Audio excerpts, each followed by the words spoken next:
భోజనానికి ముందు అందరూ సబ్బుతో హ్యాండ్ వాష్ చేసుకొని భోజనం తర్వాత 15-20 నిమిషాల తర్వాత ట్యాబ్లెట్ మింగాలి. Tablet albendazole tablet.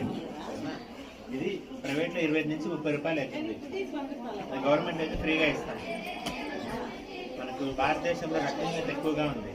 అందుకని ఈరోజు అన్ని అంగన్వాడీల్లో, అన్ని స్కూల్లో, కాలేజీల్లో, తర్వాత మదర్సాల్లో అన్ని చోట్ల ఈ ట్యాబ్లెట్ ఇవ్వడం జరుగుతుంది. ఈ ట్యాబ్లెట్ ప్రత్యేకత ఏమంటే అన్ని ట్యాబ్లెట్స్ మామూలుగా మాటలో మింగేస్తాం కదా, ఈ ట్యాబ్లెట్ నమ్మిలి కూడా అయిపోతుంది అన్నమాట. మళ్ళీ మింగాలి. ఈ మాత్రమే కడుపులో ఉండే పురుగుల్ని చంపేస్తుంది. ఈరోజు ప్రతి ఒక్కరూ ఆరోగ్యంగా ఉండే వాళ్ళందరూ ఖచ్చితంగా ఈ మాత్ర వేసుకోవాలి. ఈరోజు ఎవరైనా ఆరోగ్యంగా లేకపోయినా, ఎవరైనా మిస్ అయితే వచ్చే మంగళవారం వేస్తాం. కాబట్టి ఈ ప్రోగ్రామ్ని అందరూ సద్వినియోగపరచుకోవాలి. ఈ కార్యక్రమానికి చేసిన మన ఇన్ఛార్జ్ హెచ్ఎం గారికి, కమిటీ మెంబర్ గారికి, తర్వాత వెల్ఫేర్ అసిస్టెంట్కి, మెడికల్ సిబ్బందికి అందరికీ ధన్యవాదాలు తెలుపుతున్నాను.